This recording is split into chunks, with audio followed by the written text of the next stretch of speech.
Sulwe by Lupita Nyong'o. Illustrated by Vashti Harrison. Read by Simplified Behavioral Health. Sulwe was born the color of midnight. She looked nothing like her family, not even a little, not even at all. Mama was the color of dawn, Baba the color of dusk, and Mitch, her sister, was the color of high noon. Hardly anyone at school looked like Sulwe either. People gave her sister Mitch pet names like Sunshine and Ray and Beauty. People gave Sulwe names like Blackie and Darky and Night. Sulwe felt hurt every time, so she hid away while her sister made lots of friends. Sulwe dreamed of being the same color as her sister. She wanted real friends too. So she got the biggest eraser she could find and tried to rub off a layer or two of her darkness. That hurt. She crept into Mama's room and helped herself to her makeup. Oh no, she would hear about this from Mama. Sulwe decided to work from the inside out and ate only the lightest, brightest foods. With a stomach ache, she went to bed early and turned to God for a miracle. Dear Lord, why do I look like midnight when my mother looks like dawn? Please make me as fair as the parents I'm from. I want to be beautiful, not just to pretend. I want to have daylight. I want to have friends. If you hear me, my Lord, and would like to comply, may I wake up as bright as the sun in the sky. Amen. When Mama came in to wake her for school the next morning, Sulwe rose to find not a trace of daylight in her midnight skin. Sulwe told Mama everything. Mama asked, "What is your name?" "Sulwe," she muttered. "And what does it mean?" "Star," Sulwe whispered. Brightness is not in your skin, my love. Brightness is just who you are. As for beauty, Mama said, rubbing Sulwe's stomach the way she always did to comfort her, you are beautiful. Sulwe sighed. Well, you are beautiful to me, but you can't rely on what you look like to make you feel beautiful, my sweet. Real beauty comes from your mind and your heart. It begins with how you see yourself, not how others see you. Now, up you get and out you go. How could she, as dark as she was, have brightness in her? How could she have beauty when no one but her mother seemed to see it?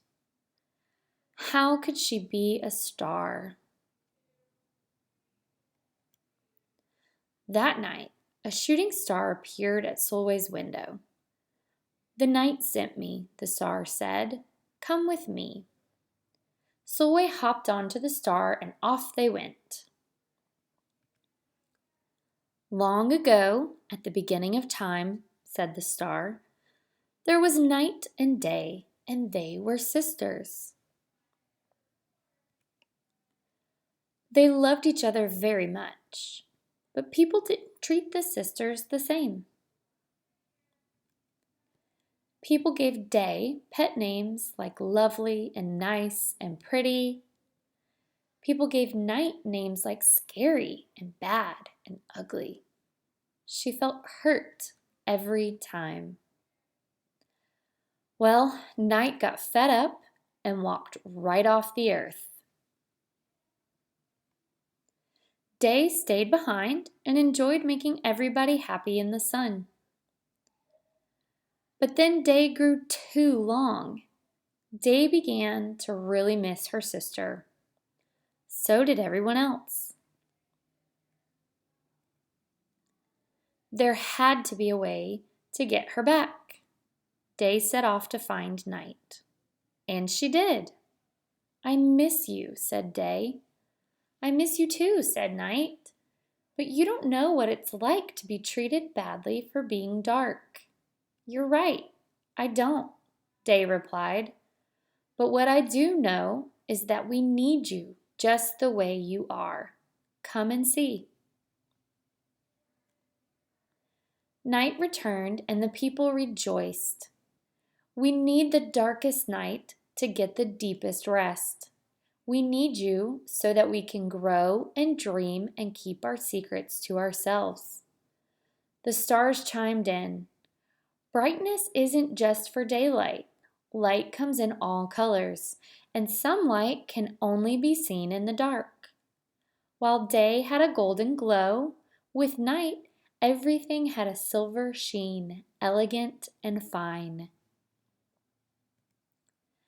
Day told her sister, "When you are darkest is when you are most beautiful. It's when you are most you." Could it be that night did not need to change? Not even a little? Not even at all? Now that night and day were back together, a little bit of night returned to day in the form of shadows, and a little bit of day returned to night in the form of moonlight. They were inseparable from that moment on and promised to celebrate the brightness in each other, whether people chose to see it or not. "You see," the star explained, "we need them both on their sunniest day and their darkest night and every shade in between. Together, they make the world we know, light and dark, strong and beautiful." Sulwe rose the next morning beaming. There would be no hiding anymore. She belonged out in the world, dark and beautiful, bright and strong. And if she ever needed a reminder of her brightness, she could look up at the sky on the darkest night to see for herself. Sulwe felt beautiful inside and out.